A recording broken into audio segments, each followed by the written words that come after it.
آج 6 ستمبر ہے۔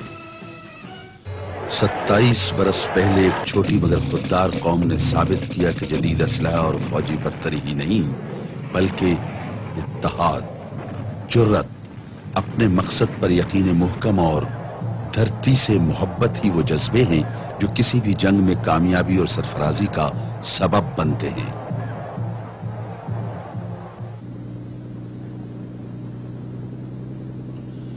رن آف کچھ میں پاکستانی افواج کی فتح نے بھارتی قابض فوجوں سے برسر پیکار کشمیری مسلمانوں کے جذبے کو ایک نیا حوصلہ بخشا اور انہوں نے وادی میں آزادی کی جدوجہد تیز تر کر دی۔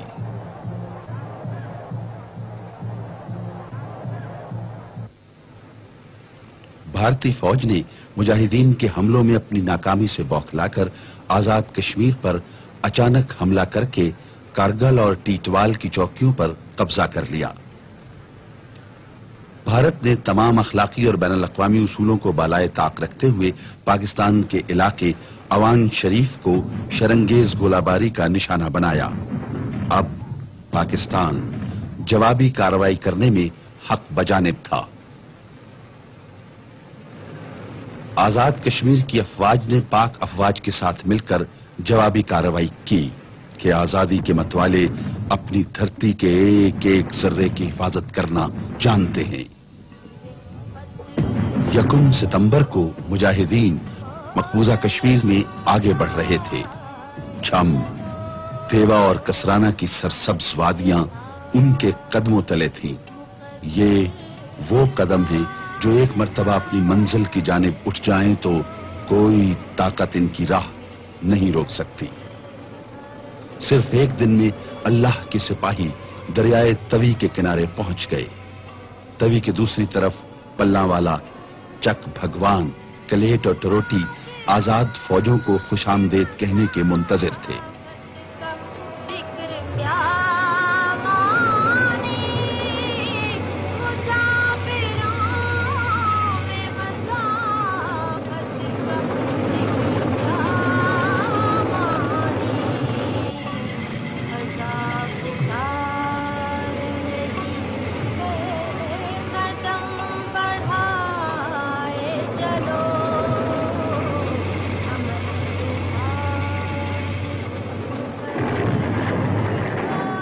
پھر 5 ستمبر کو ان علاقوں کے علاوہ چھم کو بھی آزاد کرا لیا گیا۔ اب مجاہدین کی اگلی منزل اخنور تھی۔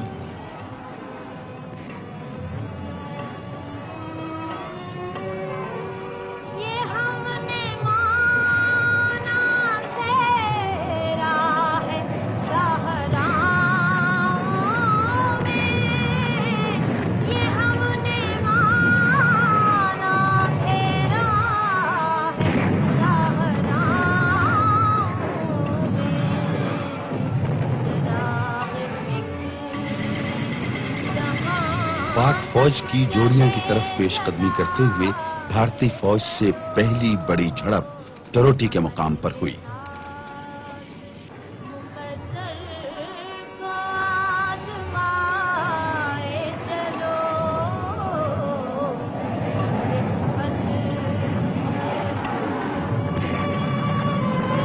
لیکن پسپائی کفر کا مقدر تھی۔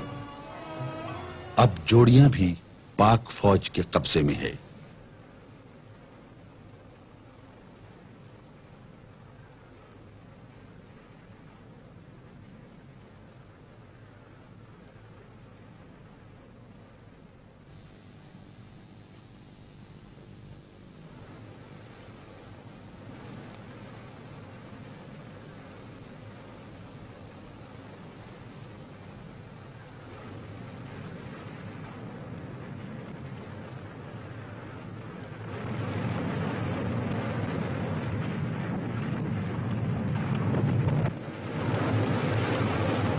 جوڑیاں سے بھاگتے ہوئے دشمن 20 ٹینک چالو حالت میں اور اتنی توپیں اپنے پیچھے چھوڑ گیا جو 2 رجمنٹوں کی ضروریات کے لیے کافی تھی۔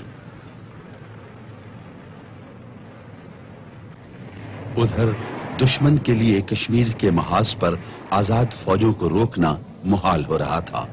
اس کو سارا مقبوضہ کشمیر ہاتھوں سے جاتا ہوا محسوس ہوا۔ اپنی شکست کی شرمندگی مٹانے اور مجاہدین کی توجہ بانٹنے کے لیے بھارت نے 6 ستمبر کو علیہ صبح بغیر اعلان جنگ کیے مکاری سے پاکستان کی بین الاقوامی سرحد عبور کر لی۔ بھارت نے لاہور پر حملہ کر دیا۔ اس کی پیدل فوج کے 2 ڈویژن بھاری گولہ باری کی آڑ میں BRB نہر کے کنارے تک پہنچ گئے۔ قوم سو رہی تھی، لیکن پاک سرحدوں کی نگہبان آنکھیں جاگ رہی تھی۔ وطن کے سپاہیوں کے لیے اپنی وفاؤں کا عہد پورا کرنے کا وقت آ گیا تھا۔ پاکستان کے 10 کروڑ عوام جن کے دل کی دھڑکن میں لا الہ الا اللہ محمد رسول اللہ کی صدا گونج رہی ہے، اس وقت تک چین سے نہیں بیٹھیں گے جب تک دشمن کی ٹوٹے ہمیشہ کے لیے خاموش نہ ہو جائیں۔ ہندوستانی حکمران شاید ابھی نہیں جانتے کہ انہوں نے کس قوم کو للکارا ہے۔ ہر بچہ، جوان، بوڑھا سر سے کفن باندھے اپنی بہادر افواج کے شانہ بشانہ دشمن کے مقابل تھا۔ خالد اور طارق کی روایات کے امین، حیدر کرار کے وارث آج پھر کفر کے مقابل تھے۔ ان کا تن من دھن اپنے دیس پر قربان تھا۔ اب ہر سپاہی ایک ناقابل شکست فصیل تھا جس نے دشمن کی پیش قدمی روک دی تھی۔ پاک فوج کے جوان تعداد میں دشمن سے کم تھے، لیکن ان کے ساتھ قوت تھی سچائی کی، سرمایہ تھا ایمان کا، عزم تھا اللہ اور اس کے حبیب صلی اللہ علیہ وآلہ وسلم کے نام پر مر مٹنے کا۔ لاہور میں صرف ایک کمپنی نے 9 گھنٹے تک دشمن کے پورے ایک بریگیڈ کو روکے رکھا۔ لاہور کے جم خانے میں عیش و عشرت کی محفل سجانے کے خواب دیکھنے والے بھارتی کمانڈر اپنی 3 ڈویژن فوج کے باوجود BRB نہر پار نہ کر سکے۔ وہ لاہور کا سیکٹر ہو یا قصور کا محاذ، پاکستانی قوم ایک سیسا پلائی ہوئی دیوار تھی جس سے ٹکرا کر دشمن کی فوجی قوت پاش پاش ہو گئی اور پاکستانی جانباز جنگ کو دشمن کے علاقے کے اندر لے گئے۔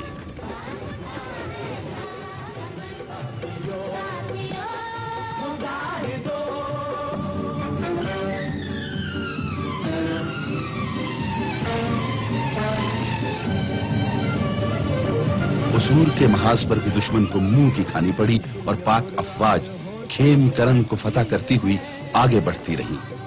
اصل اتر، چیمہ، محمود پور اور ولٹوہا اب پاک فوج کے قبضے میں تھے۔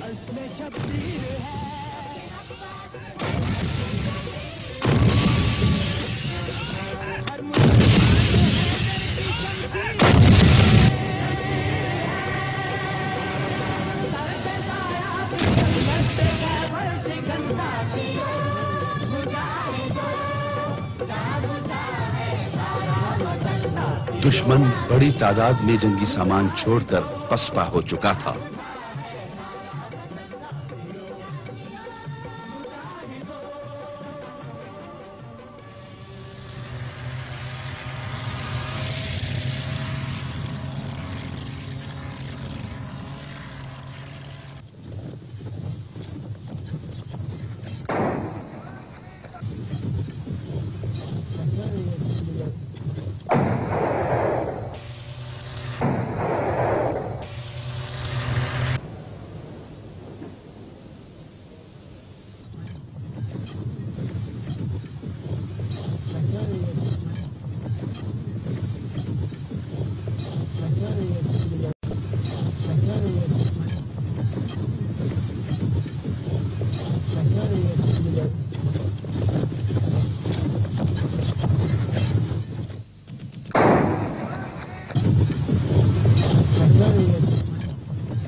ابھی لاہور پر حملے کو 24 گھنٹے بھی پورے نہ ہوئے تھے کہ دشمن نے 500 ٹینکوں اور 50,000 فوج سے سیالکوٹ پر حملہ کر دیا۔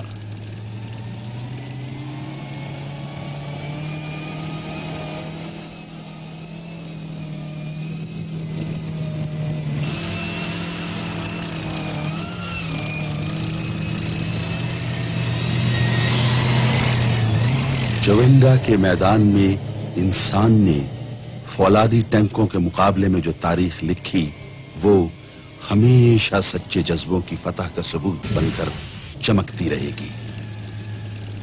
جب مقصد صرف حق کے پرچم کی سربلندی ہو تو اپنے رب سے جان کے بدلے جنت خرید لینا کوئی مہنگا سودا تو نہیں۔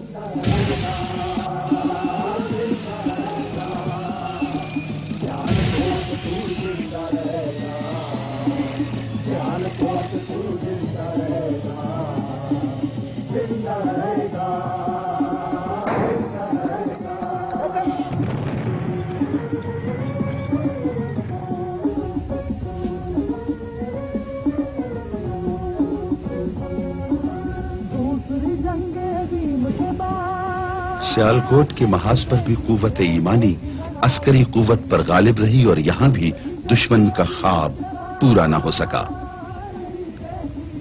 چوینڈا کے میدان میں جذبوں نے فولاد کو پگھلا دیا۔ حق ایک بار پھر جیت گیا۔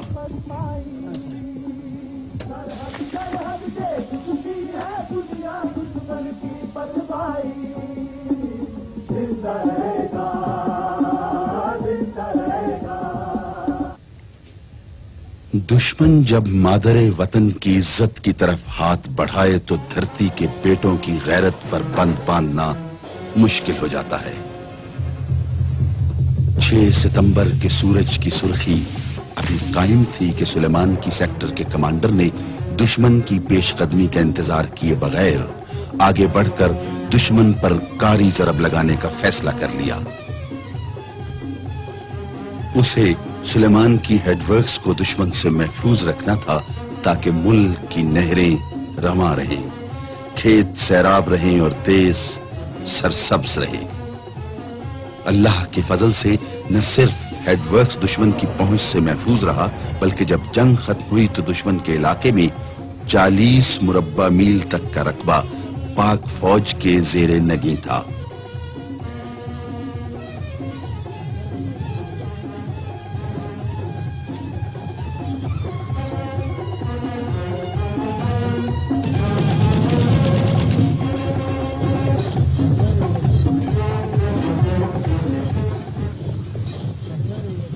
بھارتی فضاؤں میں 18 سال بعد ایک بار پھر مسجدوں سے تکبیر کی آواز گونجی۔ 8 ستمبر 1965 کو دشمن نے ایک اور محاذ کھول دیا، جنوب میں تھر پارکر کا محاذ۔ اس کا خیال تھا کہ پاکستان کی افواج کو کشمیر سے سندھ تک تقریباً 1,500 میل لمبی سرحد پر پھیلا کر کمزور کیا جا سکتا ہے، لیکن یہاں تو صرف افواج پاکستان ہی نہیں، پوری قوم دشمن کے مقابلے میں سینہ سپر تھی۔ گدروں کی چوکی پر بھارت کے قبضے کے بعد پاک افواج نے جوابی کارروائی کا پلان تیار کیا اور فوج کے ساتھ لڑنے کے لیے 1,000 رضاکاروں کی خدمات کی درخواست کی گئی۔ جواباً 50,000 حر سر پر کفن باندھے دیس کی حفاظت کے لیے حاضر تھے۔ تھر پار کر کے تپتے صحراؤں میں دلیری کے وہ باب رقم ہوئے جو آزادی کے متوالوں کے دلوں کو ہمیشہ گرماتے رہیں گے۔ حیدرآباد پر قبضے کی سوچ لے کر آگے بڑھنے والوں کو اپنے بڑے علاقے سے ہاتھ دھونا پڑے۔